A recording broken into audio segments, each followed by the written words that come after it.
Today, we're going to go a little bit different direction, if you will, and talk about mistakes that Josh and I have made when buying and selling property, as well as some mistakes that we're seeing out there in the market at the moment with both buyers and sellers. There's this belief that Josh and I don't understand what people out there are going through or what they've been through in the past, and that because we're out here educating both buyers and sellers, that we've got it all figured out and there's never been any mistakes. And so we both thought it was important to maybe talk about those mistakes and, bring back some stories, if you will, some reminders, because it might help some of those out there that are in the market struggling with the same things, and help understand that we've both been, where you have been, and there are still options out there to become a homeowner. So Josh, when I say mistakes, what comes to mind? Everything. And it's either Marriage? errors of omission. No, that was my best decision. My wife will tell you that. Errors of omission, and then errors of commission. What are the things that you didn't do that you could have, should have, would have done?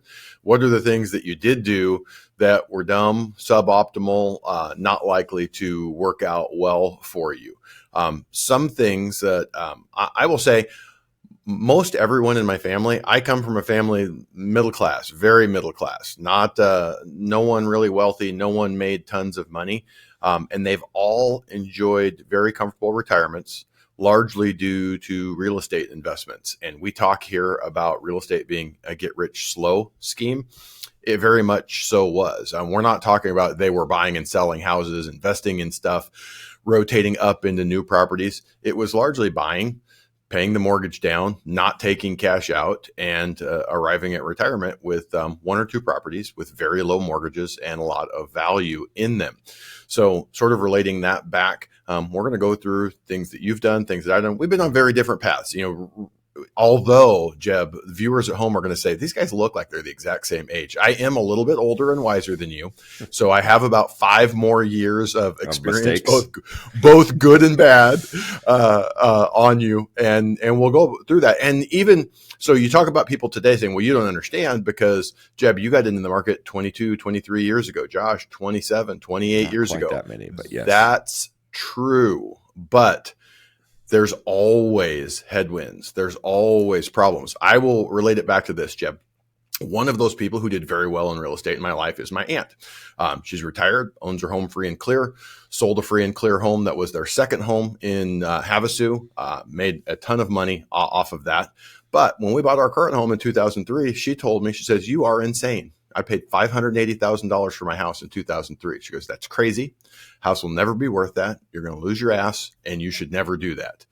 And that is the view of someone who bought her first home, very similar to mine, but she bought it in 1972 for, I believe, $36,000. So when you hear $580,000, it's crazy. So don't feel like we're looking and saying, hey, go buy an $850,000 starter home, and that's normal or rational or easy.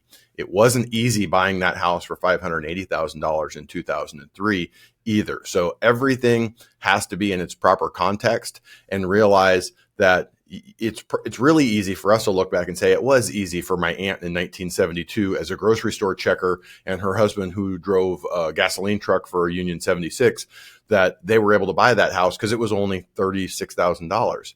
Well, yeah. But once we got to the 80s, interest rates had shot up, home values had gone up in the expensive parts of the country. It has never been easy for anyone. So it's not easy today. It wasn't easy 20 years ago. It wasn't easy 40 years ago. It may be more difficult today than it has been. It doesn't mean that you just punt on the decision and say, I'm not getting into real estate because it's too difficult, because the end result of what it does for your finances by fixing your housing costs, accumulating equity, getting leverage on your side is worth figuring out how to make it happen. So we're going to reverse engineer that today by talking about the dumb things that Josh and Jeb have done.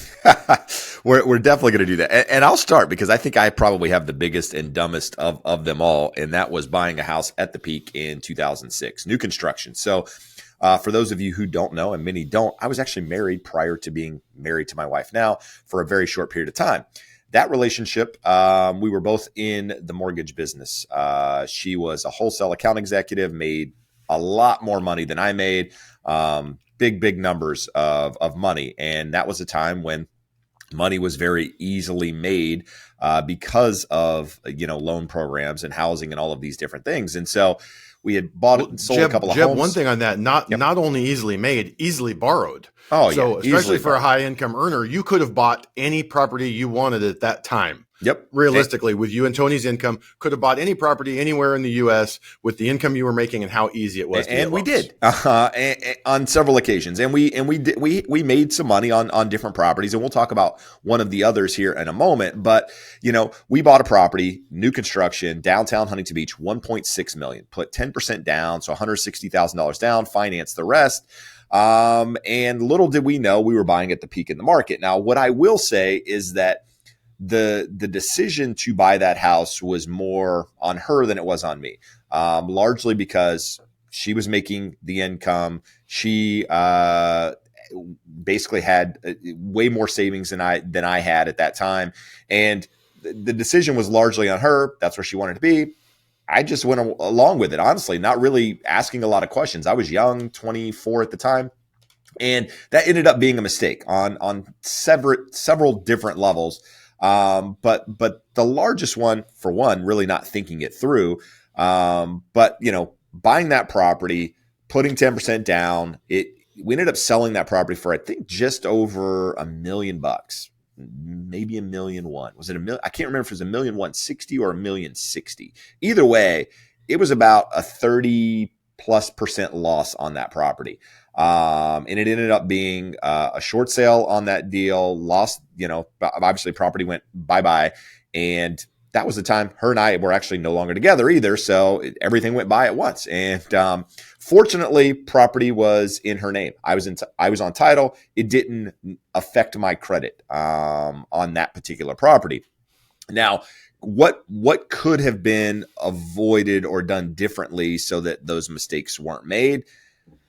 Honestly, a number of things, but the biggest one was I went for making a lot of money. And I say a lot, I'm not going to boast or brag or whatever on the numbers, but essentially, large six-figure incomes. And they went down to essentially nothing during that period of time because of the changes in housing and what have you.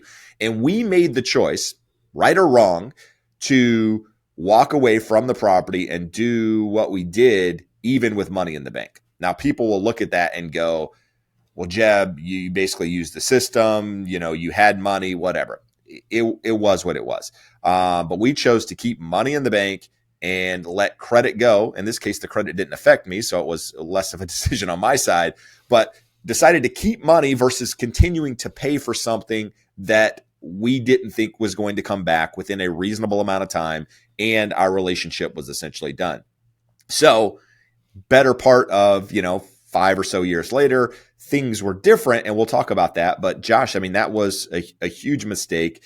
We bought it with the idea that, I don't know. It's not that we both knew that the market was changing. Conversations were being had. I was having it with clients at the time. I just didn't think we thought it was going to happen as fast as it did and affect both of us as quickly as it did. Well, I wrote a report with Doug Fabian, financial advisor with a mutual fund newsletter that I was his mortgage expert at the time. We wrote like a 30-page report giving you every reason why we thought home prices were going to drop at that point in time. And it's almost cute in retrospect. We say, hey, we think home values are going to drop 20%. And in retrospect, 20% would have been awesome. Yeah. If you had that house at 1.6 and it only dropped 20%, you guys may, absent the divorce, have made a different decision because it was a bitchin' house. You may have tried to fight and save it. And you said something there that's important that I think everyone should note. It was a decision, and it was a decision within your rights and for anyone else at that time. When it works out, a lender makes a lot of money on the interest over the life of the loan. When it doesn't work out, they made the loan based off of the collateral. You're not signing your life away. You're not saying that you can't walk away from it. You're not saying that you will sell every other asset to make this loan good. Many people choose that route, and that's what feels right for them. But a secured loan is exactly that. I am pledging this house to borrow this money and to make those payments. When it doesn't work out, the lender gets the house. That's the way it works. They don't get anything else in that situation, including other assets that you may have. So when I look back at that situation, as long as you go in eyes wide open and knowing where you are at in the cycle, in the market, we had a lot of bad loans out there. We had a lot of people with limited equity who had bought late in the cycle. And those bad loans were what was leading us to believe that a 20% downturn was coming. So when you compare and contrast that to now, the similarity in the market is that prices are elevated. Prices are at a near-term high. If you look on real terms, I believe we're still a little bit below that level in terms of real values once you account for inflation. But as a buyer in today's market, the lesson that you take from that is there's definitely a yellow flag out there. You shouldn't, if you're not certain in your relationship, you're not certain in your income, you're putting a minimum down and you haven't been making money very long, definitely is a market to be cautious. Whereas in that situation, you guys wanted what you wanted and bought a bitchin' house. And, again, hindsight being 2020, you say it was the wrong decision, but it may not have been the wrong decision on the way in. I mean, like a lot of people at that time, cars were what was important in life. Houses were what was important. And none of those things matter at all. Watches, all of the things that mean absolutely nothing, provide zero real value in your life, were things that were important to me at that time. My values have changed.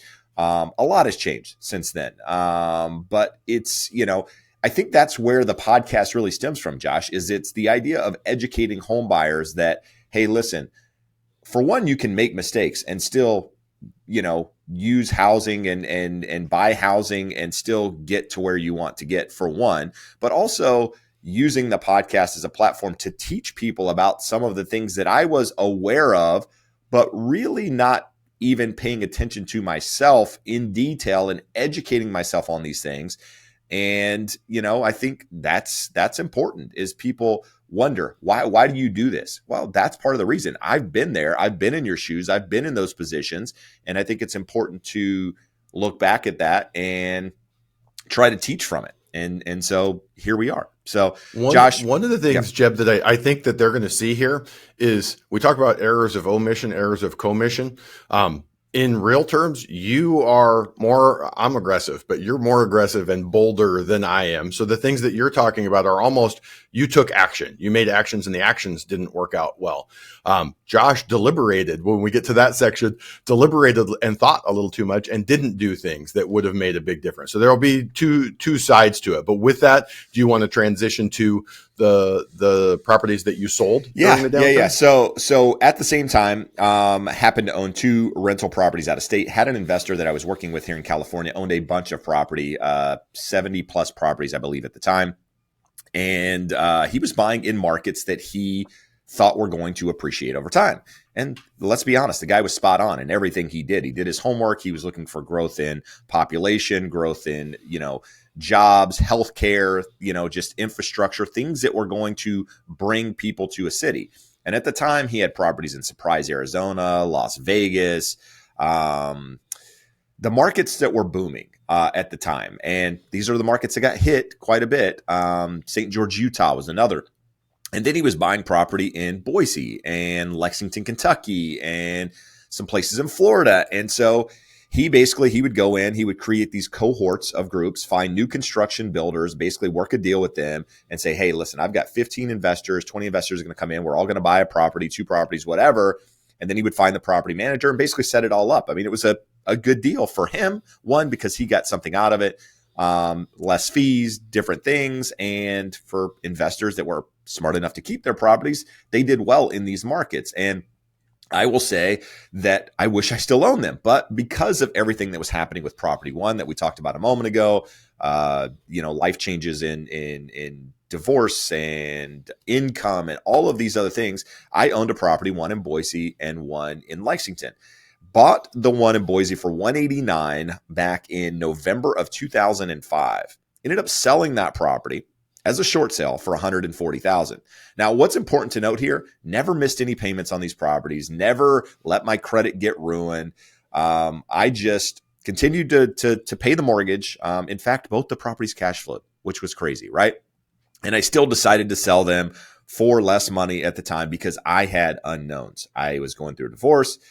Business was changing. I was transitioning kind of, into real estate full time at that time, just making less money and quite frankly, just scared about the market. I let emotions dictate decisions. And, I always say that people buy emotionally, justify logically. Well, in this case, I was doing, similar things, right? I was selling emotionally and then using that logic to justify it, but ended up selling it for $140,000. Today, again, hindsight's 2020. Today, that property on Zillow of all places is worth like $435,000. So would have been a nice property to have. Rents would have gone up. It would have appreciated. It would have done a lot of things. Similar story in Lexington, purchased for $173 in April of 06, sold it for $142, $235. Estimate today is $347,000. So had I just continued to do my plan, let the tenant pay the mortgage and, whatever, maybe there wasn't a lot of cash flow there, but just continue to pay the mortgage, I would have had equity. I would have paid down the principal. I would have had write-offs. I would have done a number of different things by just letting real estate do what it does best, and that's appreciate over time. Josh, that's the bulk of my mistakes there. Yeah, the interesting part to that to me is the decision that when it was cash flowing, it wasn't bleeding you dry. It was an easy decision. A lot of people overpaid for properties later in the cycle that didn't cash flow. You didn't really have a choice. It's like, hey, the best and easiest way out of here is to do a short sale. Dings my credit a little bit, but it gets it off of there, satisfies the debt, and can move on. So with that, big picture, just know what the purpose is of a property if you're buying it as an investment. We do have a lot of investors in the market wanting to get in the market. And I will say Mike Cantu, a guy out in Riverside area, owns hundreds, maybe not hundreds, but high double digits, 70, 80, 90 houses. He says every house that he buys has a purpose. It's going to do this. It's going to pay for my retirement. It's going to pay for my kids' college. It's going to cash flow and it's going to pay for my car payment. So know what the purpose is of a property. And if it's meeting that objective, try to not be emotional about it. Remembering, Jeb, there's a limit to the lessons that can be learned from your situation because that was the perfect storm. It was the mother of all real estate crashes.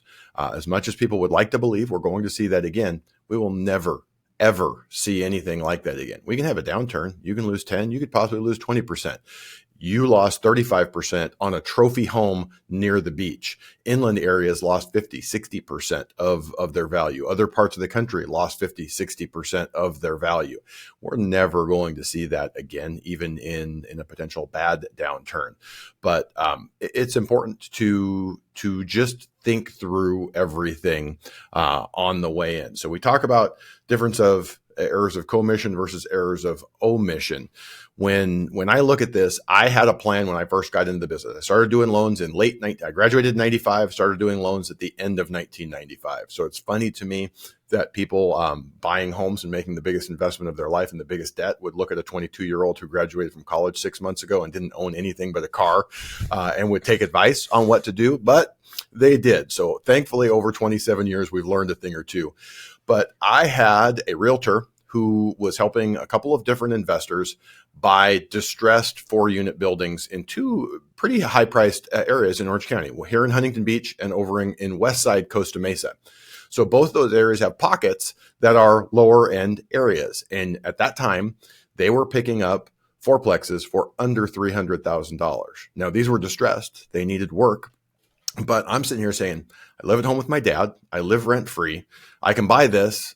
As an owner occupant, I can get them dialed in, can live there for a period of time, convert it to a rental, and it will be the easiest way to ever acquire units at good terms. And in the big perspective, it would have absolutely worked out perfectly. Those properties, again, we could get them for a little less than 300. At that time, a full renovation on a 2,500, 3,000 square foot total floor plan. It's actually closer to 4,000, about a 4,000 square foot fourplex. You could do a full renovation on them, rental grade, for about $65,000. So you're into them for $365,000. You have a loan of about $350,000. Now, rents weren't great at that time. It would have brought in about $3,000 of rent. With 8% mortgages, it would have been a $3,000 payment. But again, I'm living at home. This thing breaks even. Now I have an investment that's giving me some tax shelter, is building up equity. And as we all know now in hindsight, you would have ridden the interest rates down. Those properties today, I haven't even looked at Westside Costa Mesa, but approaching $2 million, well over 1.5, 1.6, 1.7. If I'm into them for probably more than that. I try not to think about it, Jeb. I downplay it in my head. It's not as bad as what you thought. So if we had just got one of those, and the funny thing is, both of the investors that were buying at that time got super aggressive. They bought tons of them, and then also went through divorces and lost most of them because they were just pulling cash out as the market changed. These things were cash flowing. So they did the right thing, acquired, each of them had 5, 6, 7 of these buildings. And that's life changing. If they had just done the right thing, just got them rehabbed, got them rented, ridden the market up, they would be sitting here with millions of dollars of equity and tens of thousands of dollars a month. The rent on those now, $3,000 in 1997 total, more or less, was the rents. Today, you're talking $2,500 for the 2 bedrooms. Even say on the low end, $2,200, so $4,200, probably $3,000 for the bigger, $700, and the little one, like $9,000 a month rent. So it would have been a life-changing investment. Now, don't feel bad for me. The reason why we didn't do it is we had an opportunity. That same realtor had a condo here in a seller with a condo here in Huntington Beach, and they wanted to sell it. And it was a great opportunity. And it was a couple blocks over from where Jeb's house was that he lost. And it was a bitchin' area, and we got it. It was a cool house, and it was a great deal. And we made a lot of money on that. But in hindsight, the trophy property and getting that pretty thing that my soon to be wife and I liked kept us from getting a thing that was a much bigger and better investment. And when I look back at that, Jeb, what is the lesson? It's on that first property. It's not about what's going to be the coolest or the prettiest or the most enjoyable. It's what's going to set me up best for the long haul. That could be having the lowest payment so that you can save more money. It could be possibly appreciating more over the long haul. It could be what would set up as a rental when you move on to your next property. But what other lessons do you think that a listener could glean from my experience there, Jeb? No, I mean, I think you nailed it there. I mean, it made me think of, yesterday I was driving in my car, driving to see a client in Long Beach, and I popped on Instagram stories and kind of did a quick story about, answering the question, who is buying in this market? That's the question that a lot of people are asking. Who is buying in this market with prices, quote unquote, inflated and rates at, near-term highs or what have you? And it was a really good example because I was going over to a client's property that I helped him buy in 2015, 2016, somewhere in that ballpark. Small 2-bedroom, 2-bath. At the time, him and his now wife were just dating. No kids, no pets, nothing. And now he has essentially outgrown that property. Has a daughter who's now 3, has a large lab, lives on a second story of a condo building downtown Long Beach. And the property just no longer works for their life. Now, what's nice is when they originally bought it, mom had to co-sign with them because of income. Didn't help them pay the mortgage, just co-signed to allow the financing to actually take place. Now they're in a position where they have equity in that property. They have enough to put 20% plus down on the property that they're buying because they took that initial step, bought the first property that wasn't perfect, but it matched where they were at that time in their life.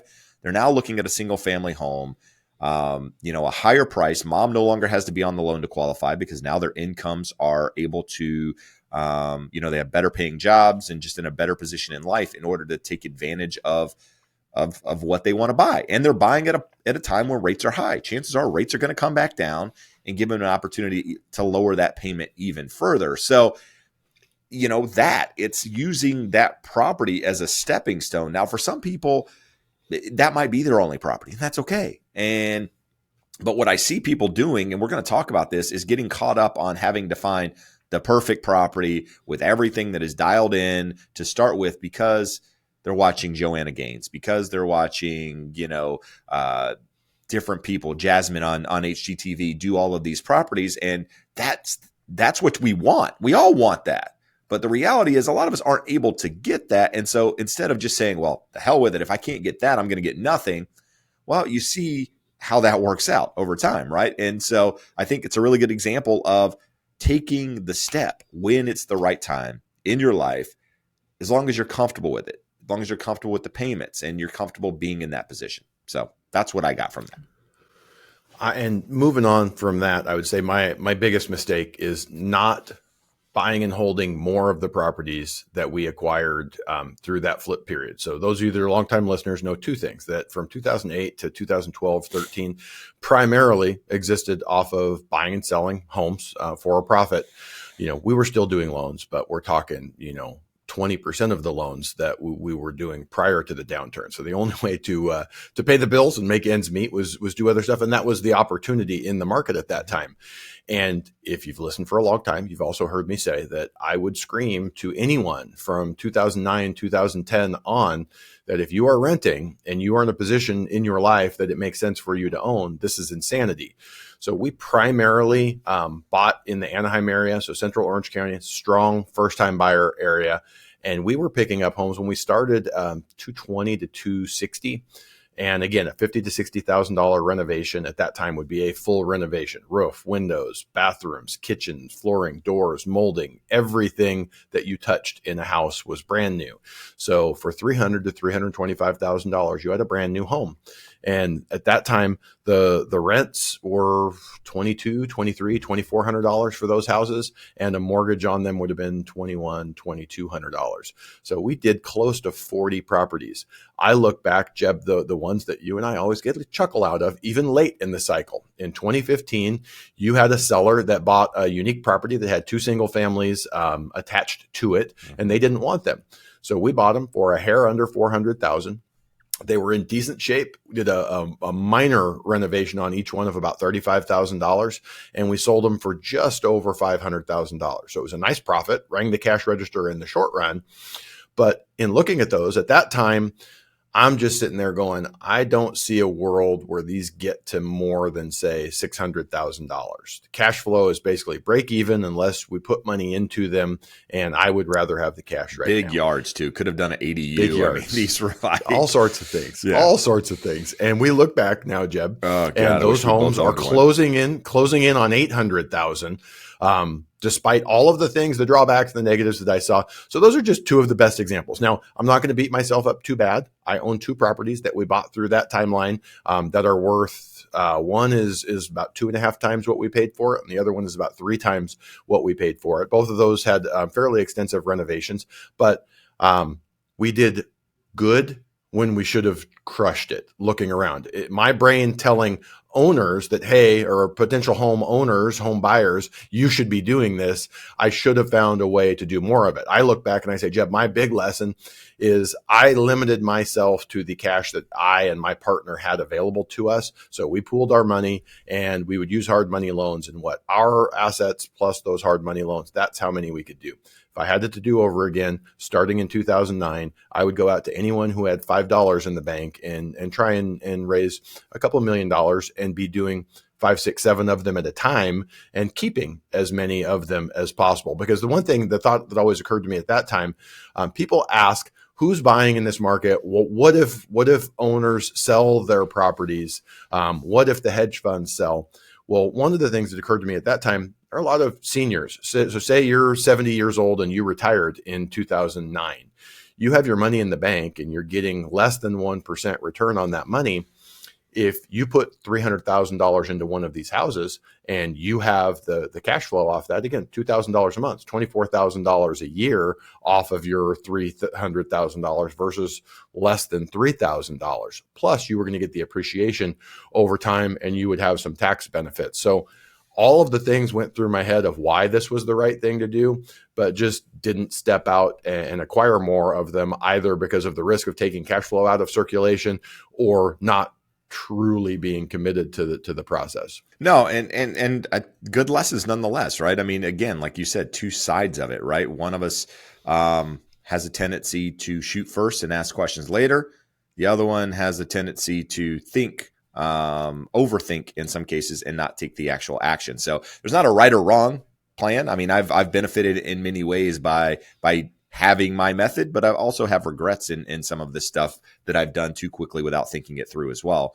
Another that comes to example before we talk about what's happening to buyers in the market right now, you know, we always tell you never sacrifice on an area, right? And sometimes you have to, just because of, affordability and some other things. In this instance, we didn't have to because of affordability. This is back in the day as well, prior marriage, and ended up buying in South County. Just for, I don't know why, quite frankly, just seemed like, I guess, the right decision at that time for whatever reason. Ended up being in like a family community when I was younger, she was younger. We weren't, in that family environment mentally, and just didn't enjoy being there.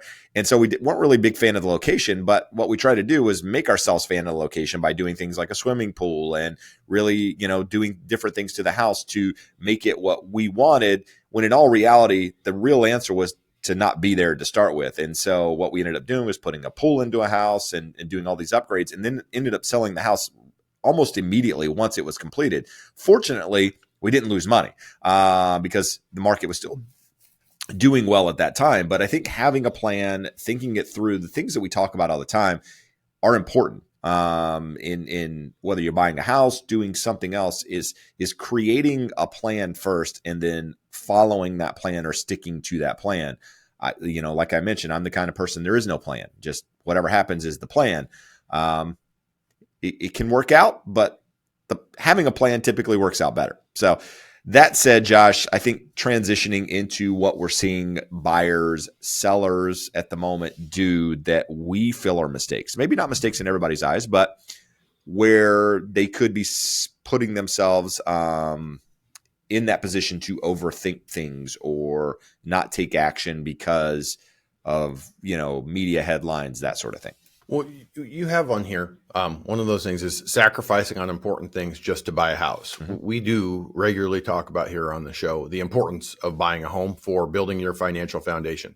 The most important thing you can do, the most important things you can do for happiness and a solid financial foundation is find a partner to get into a relationship with, get a solid career, buy a home, and invest in a 401k. Like those four things, if you just did that, so you have dual incomes, a partner you like, you buy a home, you live there for an extended period of time, and you put 10% of your income in a 401k, you're going to arrive 25, 35 years down the line, and you're going to look around and go, hey, this is pretty good.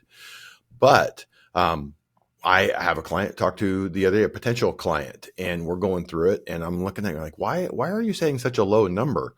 Like I'm seeing that we can qualify you for this. You're telling me you can afford this. And we start talking. And what he said is, well, we have 2 children, and it is important to me that they go to a certain school, and that's $1,200 a month for each. So $2,400 a month. And that was important to them. And he had some very good and very valid reasons. So we have to adjust our thinking, not from what can you qualify for to what should you buy so that you can do both of these things. And, childcare, schooling, those things are not the only thing, but it is important to remember that it kind of relates back to, we talk all the time. People will ask me, well, Josh, how much can I afford? Got no idea how much you can afford. I know what I can qualify you for.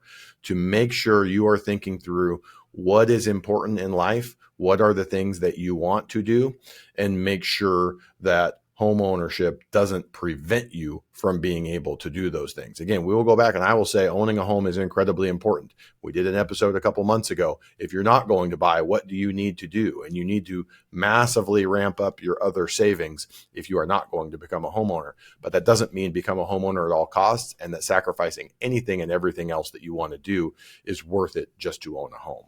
No, I agree. And one of the other things that we mentioned earlier is trying the need to find the perfect home right now, right? I do believe that you shouldn't sacrifice on things like bedrooms and school district and certain things that are important to you, or buying something just to buy it without thinking where you're going to be in a couple of years. And what I mean by that is oftentimes I'll have a client looking at, say, a 3-bedroom house. 3 bedrooms important because, hey, we want a guest room for when family comes in and we're planning on having a child or whatever. So we want that 3rd bedroom. And then what happens is inventory is low, market's crazy, things are selling quickly. And they go, well, maybe I'll just consider a 2-bedroom house. And it's like, well, let's back up. Let's figure out why that's like, let's talk about why that's not a good idea. One, less desirable for the most part. Don't appreciate as much as, say, a 3-bedroom would. Harder to sell. Just different things that you need to think through. Now, for some people, it's still the right decision, and that's okay. But as long as we're talking about them and thinking about them and not making an irrational decision just to do something because the other is harder or more difficult, it's okay. That's okay. But have we thought it through? Yes, we have. Okay, we're ready to move forward. Same thing goes when people are considering like a studio. Nothing wrong with a studio condo, but harder to sell, less people interested in them. The same things I talked about a minute ago. And what happens is those are the properties sitting on the market because there's less people interested in them. So the 2-bedroom that you really want or the 1-bedroom that you really want, yeah, those are moving quickly because there's more people interested in them. Why isn't one selling? So don't sacrifice on those things just to get into the market. And I think, we've seen FOMO over the last couple of years. We've seen, people sacrifice and do crazy things, waive contingencies, and in some cases, that's okay. It's okay to waive some contingencies, waiving all contingencies, never seeing the property in person, and doing these things. Those are things that could end up biting you later on because, again, the action is happening too quickly in many cases. And Josh, another thing I wrote down here is actually, I don't even see it now.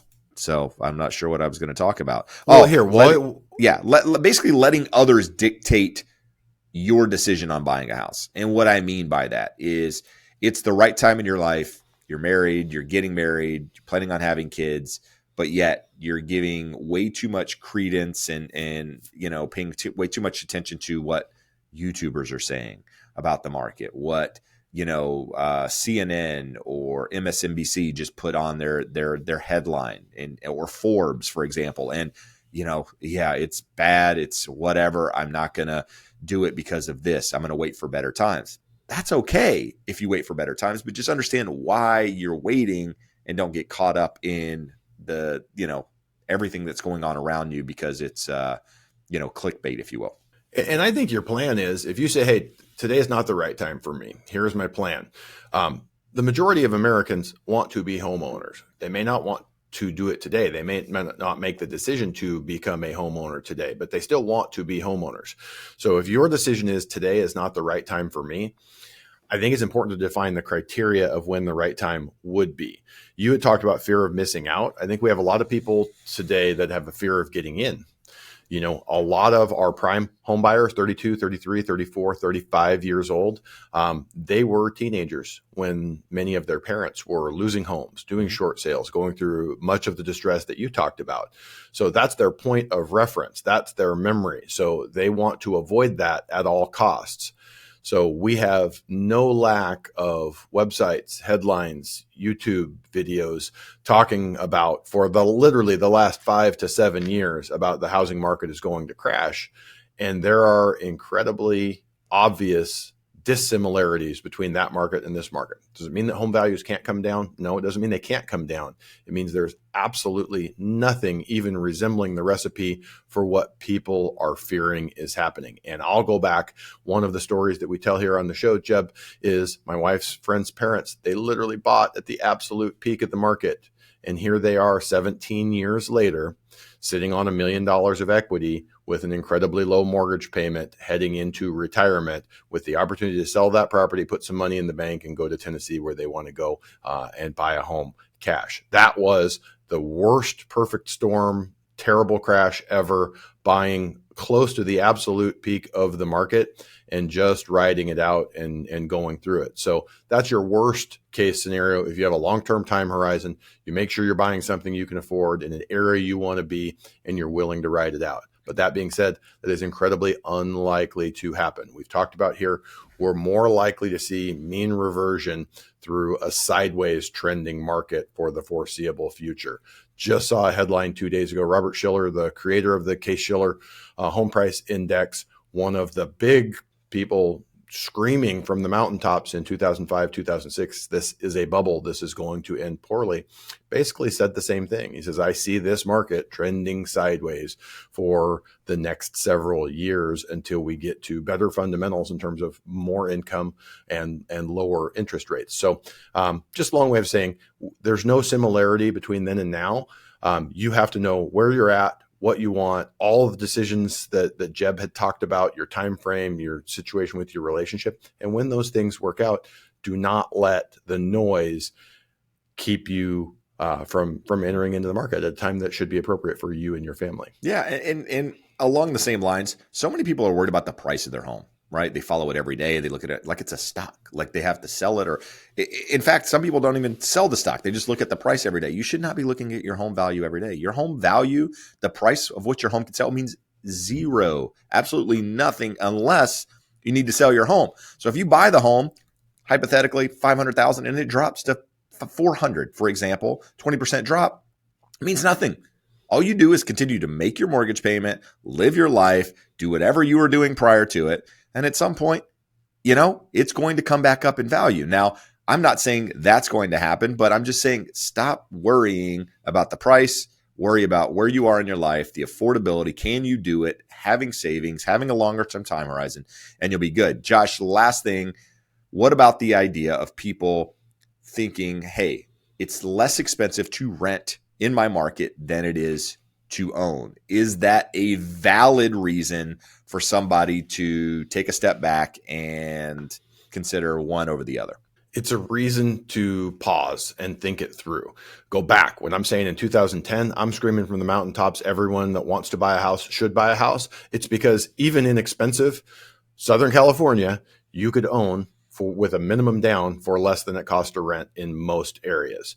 Now we see the flip side of that. If you want to own a home, it's going to cost you more than rent. And people look and they say, why would I do this? I'm super happy where I'm at, and I don't want to pay $1,000 more, $1,500 more. It's a short-sighted view if home ownership is right for you over the long haul, because those dynamics are unlikely to reverse. Even if home values stagnate for 3, 5, 7 years, rents are unlikely to stagnate. So the example that I have, a friend of yours referred a friend of theirs, and we went through the numbers. They're up in Redondo, young couple, they make good money, $130,000 each. So about $260,000 household income. They have 5% down. They want to buy an $850,000 place. That payment with the HOA dues is going to be about $6,800.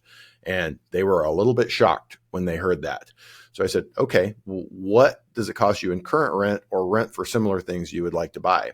And she said, $5,000 minimum, realistically something nice, $5,500 to $6,000, but $5,000.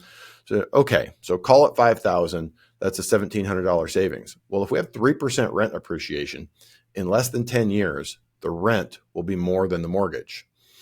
If rates drop from 6.75 to 5.25. So not back to 4 or 3, but somewhere in the low fives. That payment drops to $6,000 a month. Over 10 years, if you have 3% appreciation, that $850,000 house goes to almost $1.2 million, and you pay the mortgage down to $690,000. So you're sitting on $460,000 of equity in 10 years, and your house payment is less than what the rents are. If you don't get a chance to refinance, it's a couple dollars less. If you get a chance to refinance to the low fives, it's $700 or $800 less. And again, when I say kids, these guys are 31, 32 years old. So 10 years forward, they're going to be 40, hitting their prime earning years. If they're making 130 now, they're probably going to be making 170, 180 a piece. So people don't take into account how life changes over time. So something that is a stretch, something that is a little uncomfortable right now, if you can afford it and you can qualify without sacrificing the things that we talked about early, it is worth paying more to own a home than it is to rent. No one wants to. In a perfect world, we wouldn't do that, but that's the world that we're in. And in less than 10 years, in the most likely case scenario, you're going to end up in a better position as an owner than as a renter. We have a lot of people, Jeb, we have a couple clients that literally, I think you referred them to me in 2014 was when I first talked to them. We're in 2023. I believe I've talked to them every 2 to 3 years since then. And they look at it and they talk themselves out of it. And they look at it and they talk themselves out of it. I'm curious. Here they are 10 years later. I got to find out who is this. But yeah, no, good stuff. So hopefully, our mistakes helped you understand, that it's still worth it, right? I mean, we've both made mistakes, but yet we've both are now in a position where homeownership makes up a large percentage of our financial net worth, and will put us in a better position long term. So with that said, I guess the easiest and best advice, Josh, is our slogan here at the channel, which is buy right, borrow smart, build wealth. Doesn't happen immediately, takes time, but those 3 things right there will set you up for success. So until next time, adios. Amigos.